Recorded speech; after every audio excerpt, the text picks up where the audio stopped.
Welcome to Sorting Through Life with Colleen Waterston on AM 950, the progressive voice of Minnesota. I am Colleen Waterston, owner of Space by Space Organizing, a Twin Cities-based home organizing business. And today I am so excited to welcome Hadiyah Alexander of Neat with Ease, a Phoenix, Arizona, and surrounding areas organizer to the show. Hadiyah, welcome. Thank you for having me. And I don't know if you know this, but a lot of Minnesotans are snowbirds. And so, this is a local show and then we take it live after to all the streaming platforms, but there might be a local listener who calls you up because I envy them. It gets cold in the winter. Mm-hmm. But it gets hot in the summer for you. Oh, yes, very, very hot, which is why I understand why they escape. Oh, yeah. Yeah. Well, we have beautiful summers. We're in the middle of a heat wave right now, but we love it. We love it all. We love our 4 seasons. Okay, so Hadiyah, we are NAPO buddies. So for anybody who's listened to the show, I have talked several times before, many times, about NAPO, the National Association of Productivity and Organizing Professionals. And 2 years ago, in April of 2024, you and I were both newbies to the conference, to the summit, as they call it. And being professional organizers and an industry that just thinks of everything that you might need to think about, they paired up people who were new so that you could have a friend. And we were each other's buddies. So forced to know each other, but not forced to love each other. No. And we just hit it off. And it was so nice to have someone to just take that whole experience in with. Absolutely. So tell our audience about your organizing business. You've been in this longer than I, and now you are the current president of the NAPO Arizona chapter. So you are seasoned, my friend. So you tell us what you do and what your involvement with NAPO is. Absolutely. I primarily work with ADHD, ADD clients, individuals or families. I actually encourage all the family members to be involved in the projects because at the end of the day, once I finish a space and leave, they have to work together to manage the space together. I love working with children because it's, I think, important to teach them new habits early on, which will obviously benefit them as they grow up. I was naturally an organized child, so that came natural to me. As I've noticed a lot of our colleagues, same storyline, similar, where we were organizing our toys at a very young age. I started my business over 4 years ago, which is hard to believe because the time has flown by, but I have been in this industry over 10 years. It actually started at the Container Store. I know we're going to dive into that a little bit, but that ultimately is what led me to build the courage and the bravery to start my own business and walk away from my 9-to-5, which was the best decision I ever made. I love it. I can't see myself doing anything else. I will probably retire just doing this. Yeah.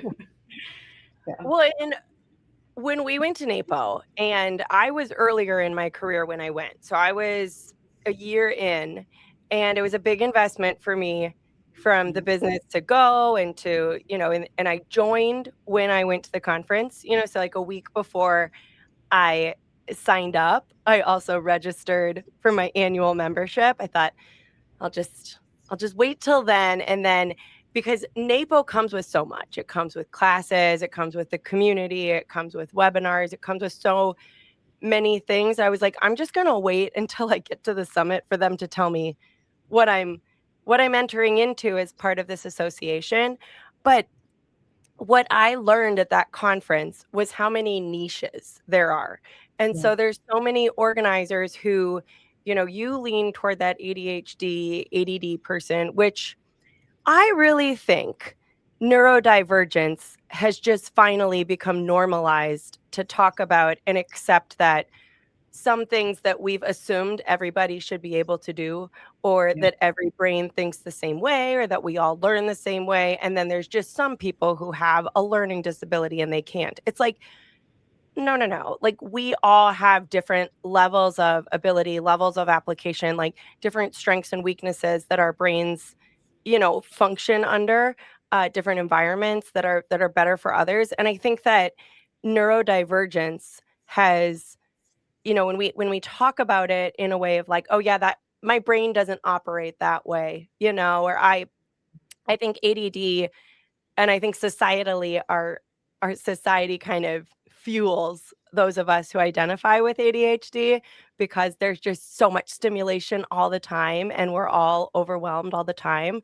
But I find that any home I enter into, talking about how someone's brain works and how someone's routines work, or whether they don't like routines, understanding a person's psychology is it for me. It happens at the consult. And if not everybody from the house is present on that consult, usually it's just going to be the primary client.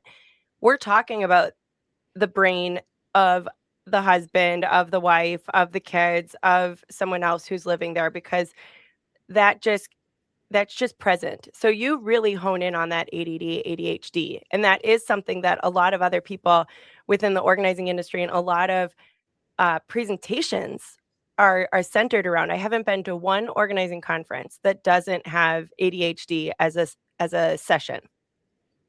Absolutely.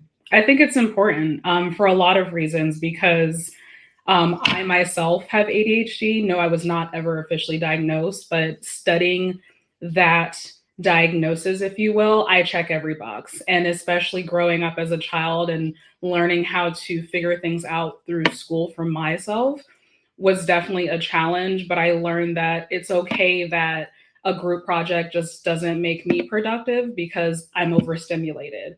And so recognizing those traits in my clients just helps me adapt or customize how I'm going to serve them, whether it's taking it slow and us talking through as we're working through the clutter, because they tell me a lot about themselves and I understand them better and I understand their family dynamic better. And a lot of times it's interesting. More times than not, there's others in the family that are also dealing with that mental, I don't even want to call it a handicap because it's not. I No. think honestly a superpower. I have found it to be my superpower. And I have found that it has helped me understand them better way beyond their space. And excuse me for a second, I do get shortness of breath. I am pregnant, so I'm learning that that's another thing as well. All these other additional things in my brain. I have another brain that I'm developing right now, so that's You sure also are.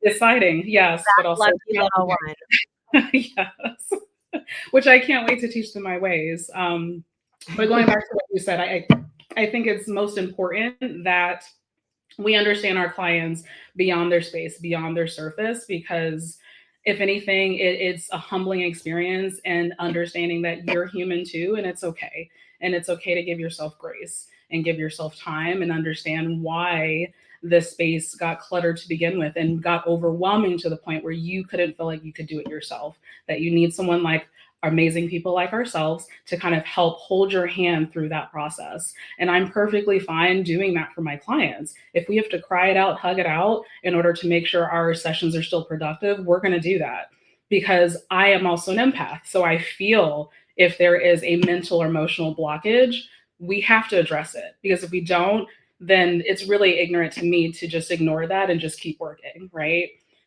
Because I've also been there myself. I've been through the traumas and the losses and days where I feel like, you know what, I'm putting myself down or saying the negative thoughts that we don't ever want to speak about. But I think it's important to address them and really get to the bottom of what's going on.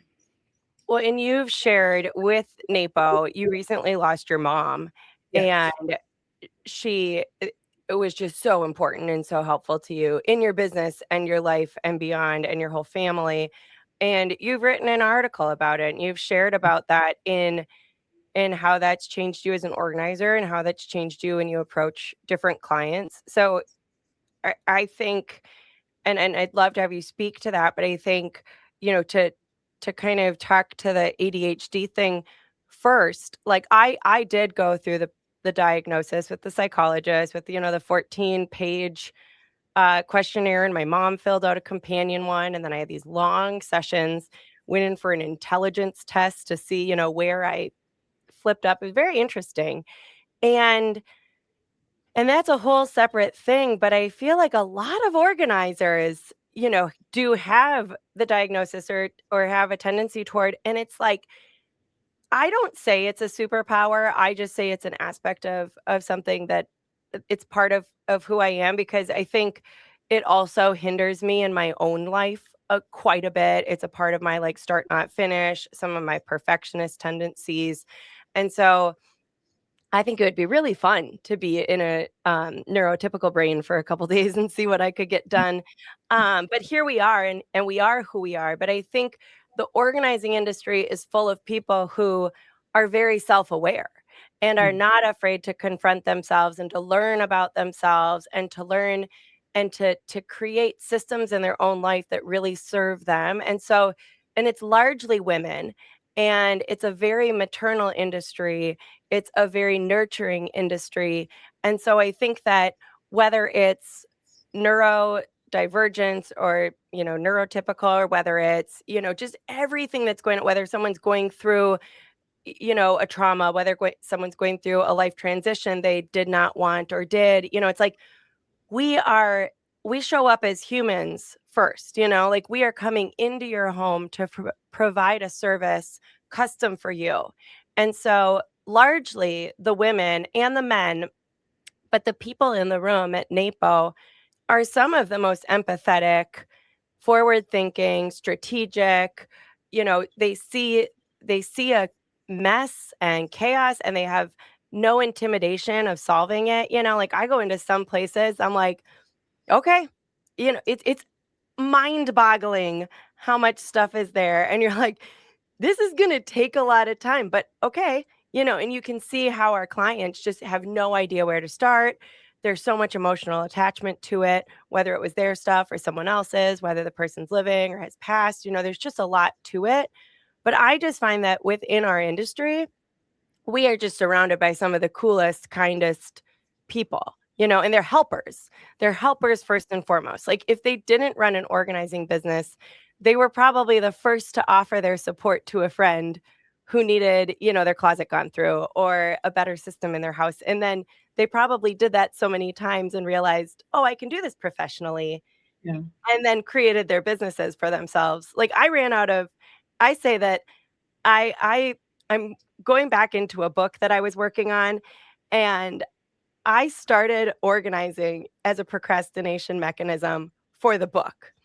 And then I ran out of spaces in my own house to organize, that I started my own business to keep procrastinating on the book, because I love organizing so much. You can organize a closet in a day. You can't always even finish a chapter in a day. Right. So it's very rewarding for us who love to see that, that before and after, and get really excited about, getting our hands dirty, wrangling around a project and seeing that. But I think that the neurodivergence is a topic that comes up so much in our industry. And it's really important that we're comfortable speaking to it, and we're comfortable because I think our comfort helps the clients feel more comfortable speaking to whatever's happening in the home. So if you want to speak to that to kind of close it out, but also maybe share a little bit about some of this new grief experience that has been, just totally transformative in your own life as you've learned how to do life without your mom in it. Absolutely. It definitely speaks to how I approach the more challenging spaces for a client, or categories of things that can be challenging, and understanding that it belonged to someone they loved, because I personally have gone through that myself. In particular, my garage, for whatever reason, and in homes in Arizona, they put washers and dryers in garages sometimes. That is how my house is set up. And so the garage space also stored a lot of things that were my mother's that never got unpacked from the time we bought this house 4 years ago. And also my grandmother's stuff. She passed in 99. So that was a long time ago. And for whatever reason, as an organizer, that was a roadblock for me. It was a mental, emotional block. And now I understand that approach when I'm working with clients, why it is a block. That you need someone that's going to be gentle with you, but also when you are ready to go through that, kind of hold your hand through the entire process. I ended up hiring a friend of mine who's also an organizer to come help me, who also has lost her mother. So she actually also can relate on why I wasn't able to tackle that space and why it was challenging for me to declutter that space. Other spaces, for whatever reason, were easier, like her clothes, because I knew that mom was so tiny that none of the women in our family could wear her clothes. But I knew that there's plenty of homeless women, underprivileged women out here that could benefit from having her clothes. And I had to make space for myself as well, as I now also live with someone. But that garage was like, I can't go out there and try to rearrange anything. All I can do is go out there, do my laundry, and then I just close the door and just ignore it.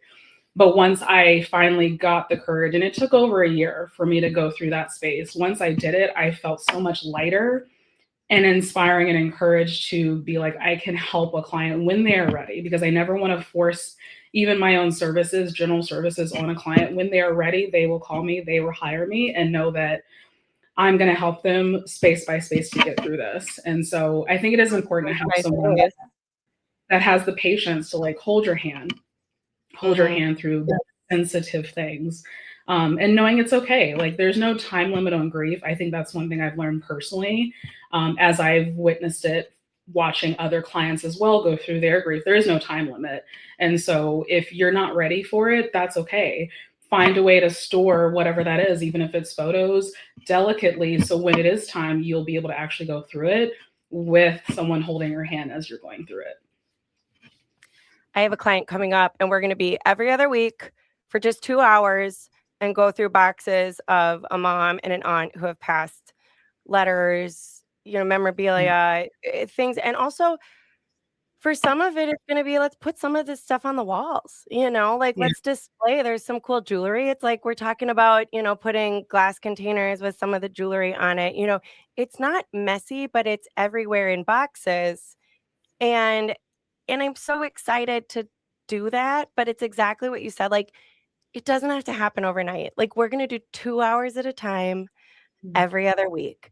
We are not doing full days and being like, let's crank this out in 2 days, because you know what? Like, it's going to be, I don't want to say fun, it's going to be a meaningful experience to be able to work through the belongings of someone who's no longer there to speak on their own behalf, but to be able to take the time to say, I want to sit with this one a little bit longer. I want to put this aside and reread this letter, or I want to honor this piece of art that I remember hanging in my house as a child, and I'm going to put it into my house as an adult, So I think that's, whether it's, I think that the whole thing and what NAPO has done for me is just to expose me to so many people like ourselves who go into every client with a different sensitivity. We go in with a sensitivity that everybody's going to be a little different, and that we kind of have our way of doing things, but we're going to meet you where you are, and we're going to design a process that works for you. And we're going to get through that stuff. This is not like a wham bam, thank you, ma'am. This is, hey, let's intentionally go through your stuff so that you can feel really good about an end result, whenever that end result is. But for now, let's end this little segment and come on back and talk about more. So we'll take a super quick break. This is Colleen Waterston and Hadiyah Alexander on Sorting Through Life.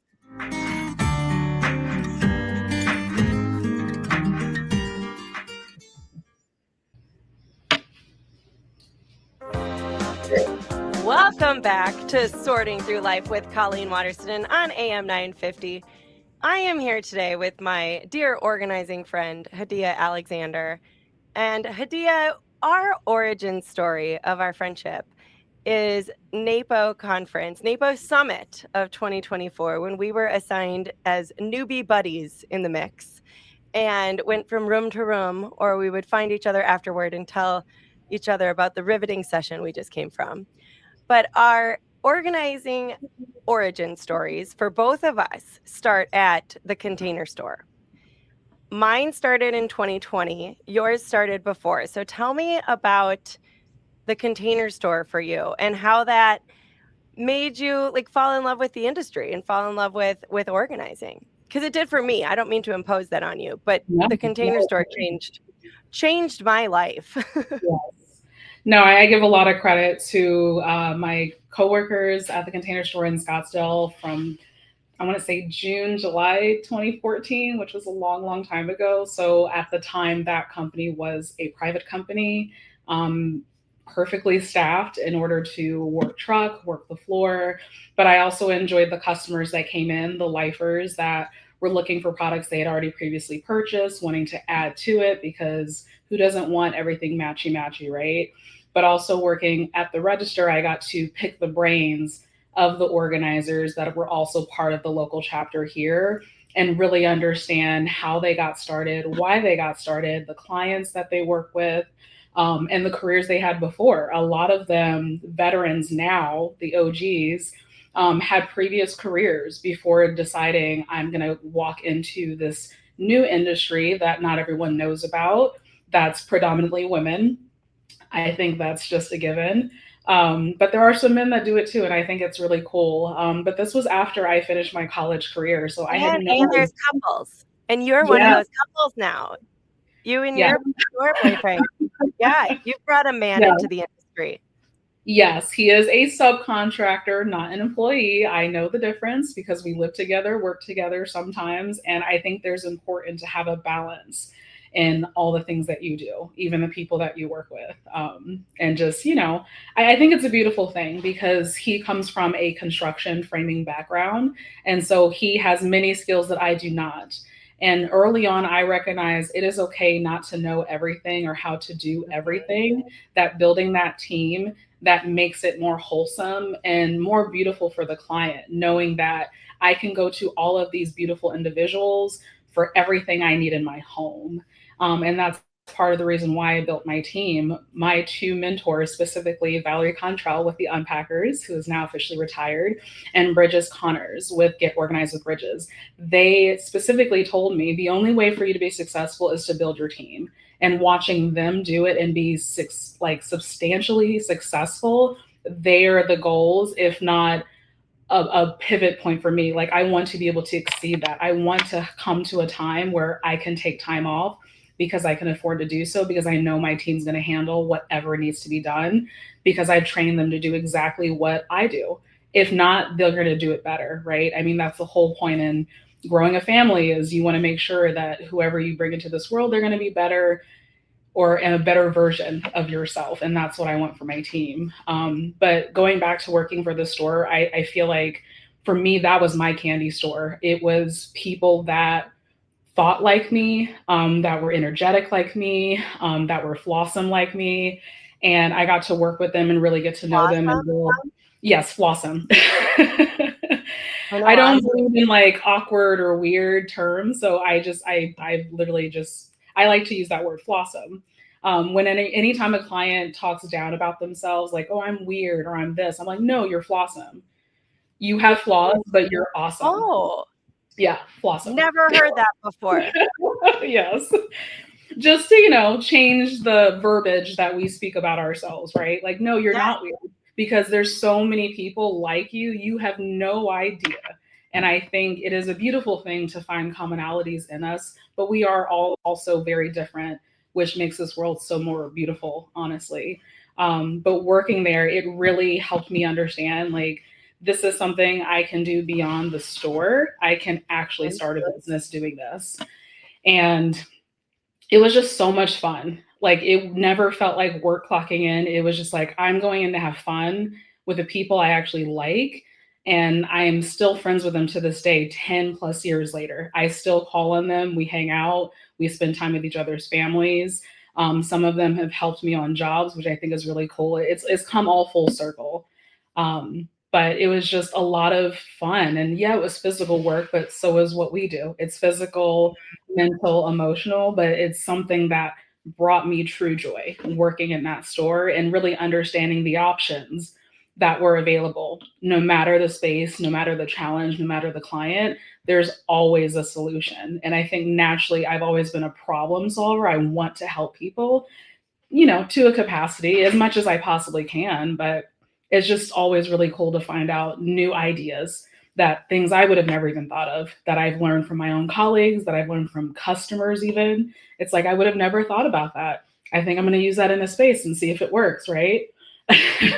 So I love how you called it your candy shop. I always yeah, called it my happy place.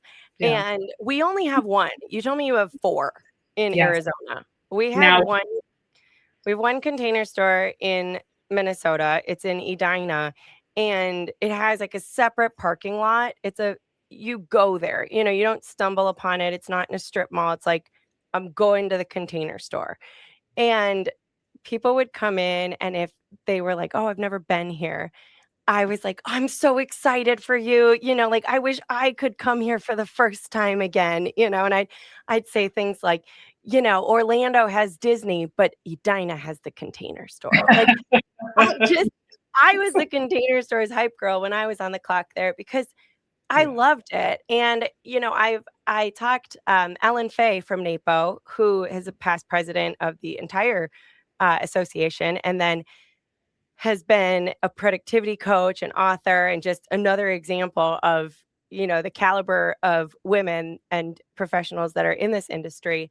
But she coached me on finishing a presentation I made for the the previous chairman of the Container Store about ideas that I had, because the Container Store's shifted a lot, but I just had an enormous amount of passion for this store that it's like I've wondered why.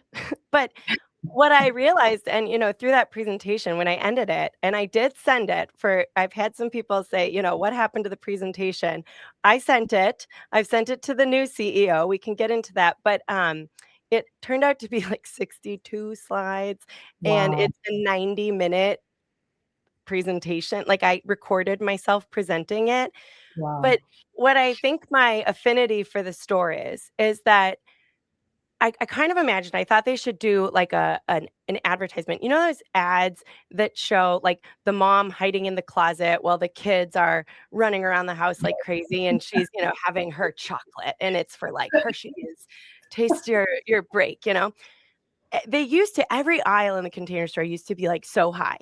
You didn't Mm, need the 5-step ladders to down stock, which was one of my favorite things. I loved it, but I felt like you could get lost in those aisles, mm, but it's like lost in a a world that had order, like out there, the world is chaotic.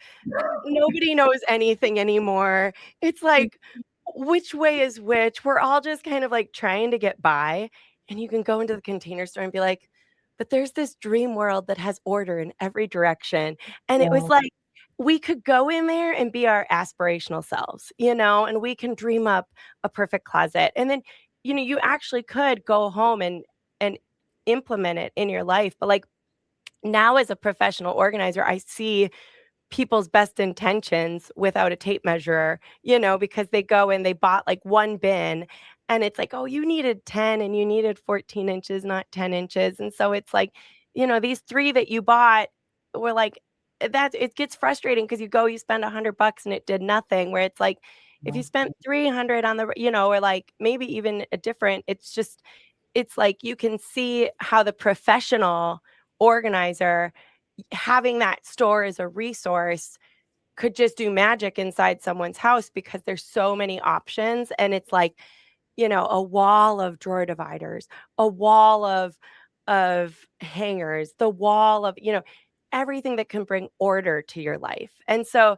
in part of this presentation, I'm just like, the Container Store is so much more than a store. It's mhm. it's like people being able to touch and feel a version of themselves that they wanna be, and just like a little escape. What's and I loved Absolutely. the other employees. We had fun. I loved the customers. I was largely at the register, and I was sometimes on the floor. I never unloaded a truck. I was 3 days a week, but I loved the other employees, but I loved the customers, and I loved asking them, "What are you using this for?" Like, there was a guy who had a gift wrap box, the long, skinny ones, and he didn't look like someone who was about to organize his gift wrap, but I was like, "Oh, so what are you working on?" And that perfectly fits sports pennants. And he and then I find out he installs lockers for a living. And then I saw him at a Twins game and I was like, "Remember me? I checked you out at the Container Store and this is my dad I was telling you about and here's your pennant collection, and Wow. I loved that side of being able to kind of meet people at their passion. For sure. Absolutely. I love what you said about the touch and feel of, what they could be. I think it is inspirational, and helping them. I got to help them on the floor at the register. I got to do the truck. That was probably one of my favorite things, to see the new stuff coming in. It was almost like Christmas every week. It was like, ooh, what different organizational solution is going to come out of this truck? And we got to touch and feel it firsthand before even the customer saw it, before it even became available on the website, if you will. And it was just like, wow, it's amazing the brains behind these solutions and how different each and every single one of them are. None of them are the exact same. They're different materials, they're different shapes and sizes. And it's incredible. I had to leave the job because I was like, "I can't afford to work here anymore." Like, Yeah, no, it's I dangerous. I I had to leave my organized wallet at everywhere home. in my house. It's like, I need to get paid to do this. Yeah, But yeah, to your leave point, your wallet at home. there's the customers that come in and we love helping. We loved, it took me a long time and I was doing that presentation. I started talking in we. It's like I hadn't worked there in 4 years and I'm sitting here like, "Well, we," like, "Okay, Colleen, like control yourself here." Um, but the customers that we could help that were doing their solutions, but then there are a lot of professional organizer customers, and those are the ones that come in and fill 4 carts, and they have big Mm, purchases and big returns, and they've got their big cars that they put it in, and I loved being able to meet those people who do this professionally. And when I worked there, I wasn't in a position that I thought that was my future. And then I realized I think I want to do this professionally. And so before I wanted to dabble first and see. And so I emailed 2 of the regular customers and said, like my 2 favorites, the ones that were the most patient, were always positive, always took the time to, kind of have an extra conversation. And I ended up working for one of them like a week later and was on a team like you talked about. So I started with her we were a 3-person team. And it was so fun to see the products brought to life. And then she immediately made me her shopper. So then I was going back to the store all the time with a company credit card for our clients. And she would do all the consults and then come up with what was needed. And then wow. I would go in and buy it. And oh my God, it was like the best. I just could not believe, like while we were working, I was like, I can't believe this is a job. And Yeah. and when I started 2020, we had like 30 hours of training. Like Wow. that was not just a store. That was a custom store that you went to develop an expertise and they wanted you to know everything about their products. There were these foundational principles that were like 3 good employees is 1 great employee, selling in the desert, like, if somebody comes to you for water, what else do they actually need, and so like kind of meeting them in the aisle and the desert of their excitement for what project they were working on and figuring out, okay, how about this? How about this? Like to me, so many people in the organizing industry got their start at the Container Store. Yeah. It Oh, is absolutely. definitely, I wonder what the percentage is, but it's substantial. Yeah. Let's take a tiny break and come back and kind of explore the professional organizing industry and our retail partners and shed some light on what's happening in the industry from our perspectives. All right, we'll be right back. Sorting Through Life. Colleen Waterston.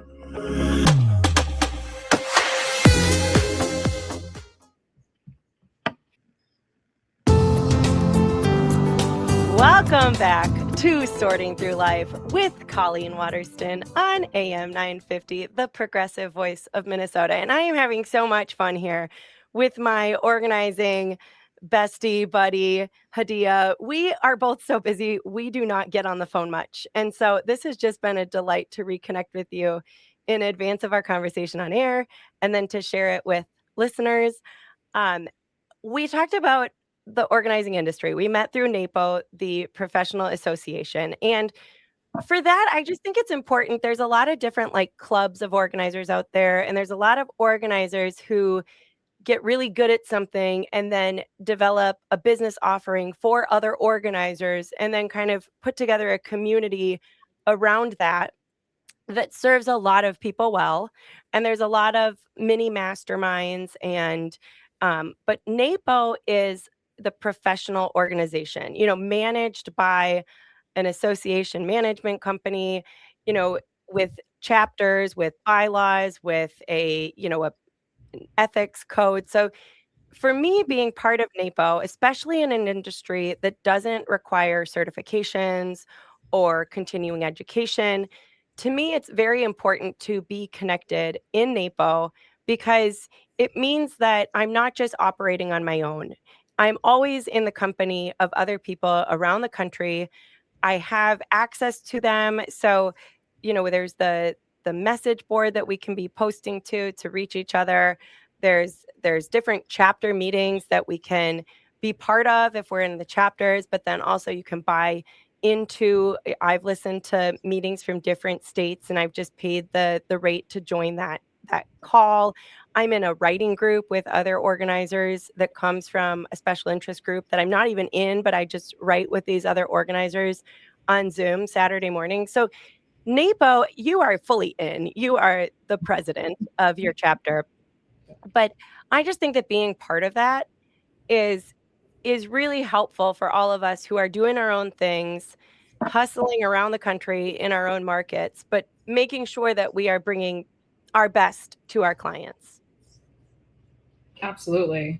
I think for me, it was one of my business goals that if I were to step into this role, I would find ways for it to help me grow in the direction I want to grow with my business. And having my mentors under me, part of my board, just helped me push that goal more and achieve that goal faster.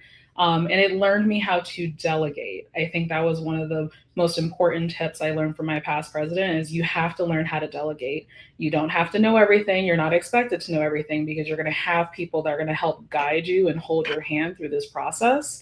But we need someone that is willing to step up and continue to grow and gain exposure for this community that is quite small. I mean, we're one of the smaller groups out of many other larger chapters, but we're the most close geographically. And I think it's a beautiful thing to be able to connect beyond our group, be able to connect in our community, gain business partners. So that way it's a win-win for both of us. We have a wide range of business partners. But I think that back to the Container Yep. Store. Yeah.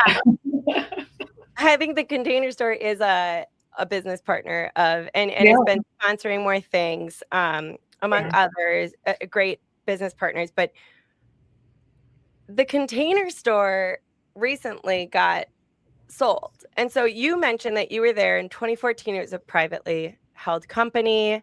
They went public. Do you remember the day? I don't. I want to say it was during the pandemic, I want to say, but don't quote me on that. It wasn't too long ago. I think it was before. It was before I was there, and I was there in 2020. And when I was there, there was a woman, she was the CEO, and she had been with, Kip and all from the start. It's like all the management, they had been there for decades. And then when I was there, that guy Satish came in for a minute. That brought in like the beach chairs. And I think it was called an uncontained line. So, we started to see like prices were going crazy. And then we started to see a lot of different types of products. And it's like, I just need my drawer dividers. I need, so that's where I went to a conference where Joel Bynes was the past chairman. I don't know his role right now.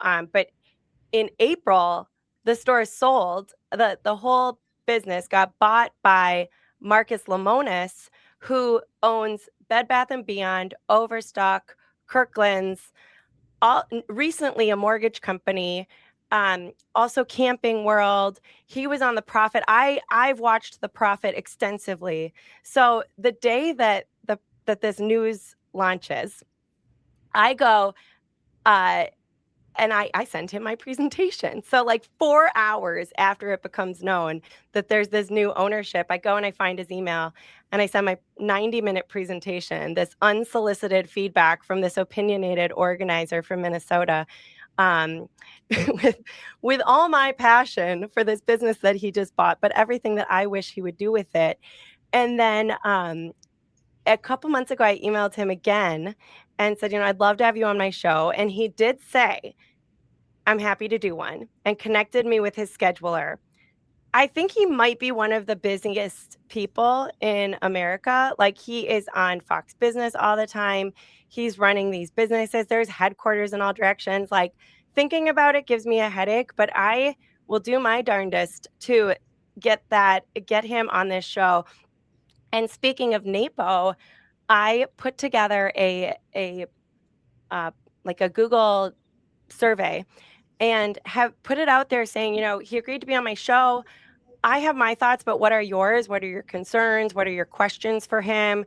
And so I guarantee the other NAPOers out there that I will put together all of our wisdom. And what I'm getting from the dozens, I think I'm a little over 40 responses and several emails with really interesting feedback, but people are a little concerned. Like, it's really merged with Bed Bath & Beyond. The coupons are back.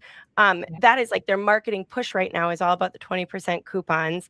And the towel wall, I just went into my store in Minnesota this morning to see what's up. About a month ago, it was empty and saying, we're preparing for more. We're preparing for Bed Bath & Beyond. It's there now. There's towels. There's, more soap dispensers than there were. It does look a little more Bed Bath & Beyond than Container Store at the moment. And I'm so curious his plans, but I think all of us in the organizing industry, we want to do our best for our clients. Yeah. We want to serve our clients as best we can, and we need those partners who help us serve them. So for some, it's our team, it's local contractors, it's local closet companies, but everybody loves Alpha, which is at the Container Store, and that did change a couple years ago. Kind of the top track changed, but we all just want to do our best on behalf of the people who hire us. And for me, like the prices at Container Store, I'm in Minnesota. I have so many Targets. So Target is probably Target and Amazon. Home Goods, when I first started, I was at a lot, but I really hate their price stickers. Someone's going to spend the same amount of money in the time it takes me to take off all the price stickers sometimes from a Home Goods. I think it's an anti-theft thing, but it's just everything is there. There's different reasons for different things, and we do our best for those that we serve. But in my dream world, the Container Store is like what Home Depot is for contractors. The Container Store is for professional organizers, where I can go into Home Depot, and I'm not even good at like drilling something in a wall, but I can go in Home Depot and feel really excited about my project. Aspirational Colleen goes into Home Depot and it's like the potential. Yeah. But I know that a contractor who knows what they're doing with a drill can go in there and they have like the best partner, for products and stuff. For me, I would love, and I laid it out in my presentation, different suggestions, but for how the Container Store could become that reliable partner. And Marcus Lemonis, I know him from the show, and then I've listened to a lot of his stuff. Brilliant and very successful and very good at fixing things. He has these people, process, product, 3 Ps thing. And I am like, I hope I can compel him to treat our entire industry as like make a show, Marcus, like go into, someone who's been in business 20 years, has 20 employees, is go into New York, go into a rural market, go into, a newbie, all the different types of organizers, and help us run our business better, because if we could have that man's brain on our industry in a dedicated way, we could all do better. But we have just a few minutes left, and thanks for indulging my soapbox. But what are your thoughts on that? Absolutely. I'm curious in terms of the product that I always lean towards when I am working in a space, whether it's a brand new home that someone's moving into or someone that's already living in their space. There are go-to items that I always lean towards, and there's already a handful of them that are being discontinued. And I'm just curious to know what the replacement of those amazing, almost perfect solutions are for, say, a kitchen drawer, because there is an expandable product that fits in majority kitchen drawers. Every time I place it in, it's almost like a perfect match. And there's angels singing in the background because it's like, oh my gosh, look how I'm able to maximize your drawer where you have no given space, that this is going to fit everything that you need. And if you want to add to it, you can. And because I worked at the store over 10 years ago, or at least started over 10 years ago, I've also had an opportunity to work in the store when it was a public company. And the dynamic was slightly different and the amount of staff was different. And I think it is important to have the right amount of employees on the floor to help every customer, because there's going to be lifers that come in and there's going to be new people for the first time, and they're immediately overwhelmed, as any normal person would be, right? It's like, okay, this is a lot, and I don't even know where to start. I don't know what aisle to even go down first. I need someone that is an expert in this and really can help hold my hand through the process. I've also been in stores too, so I am just curious. We like our teams, the team in a store is important to lighten the load of each other. Many hands, lighter load. Yes, it requires a team on both ends. And I think it is important, as the new CEO of this company, that, understanding all aspects of it, not just on the client end or the employee end, but the professional organizers and who we professionally work with hands-on on a reoccurring basis, because a lot of our clients are reoccurring. We don't just work with them one time. They call on us almost every other year. Hey, I need you to come back, or there's another space that I'm also finding challenges with. So I think it's important in our industry. How many texts have you gotten from clients asking you, where did you get that bin again? I want to buy more of. And almost every other like 3 years later. Yes. And I make it okay. I create that safe space. Like, you can call on me whenever you need. Oh, always. I love my client texts. I will do my best to share our feedback and to keep that store as strong as it can be as a resource for our industry. And, I think that this is just an example of the type of people who become professional organizers around the country and really go into what we do, trying to serve our clients best. So spacebyspaceorganizing.com. Neat with ease. Thanks for joining. Thank you for having me.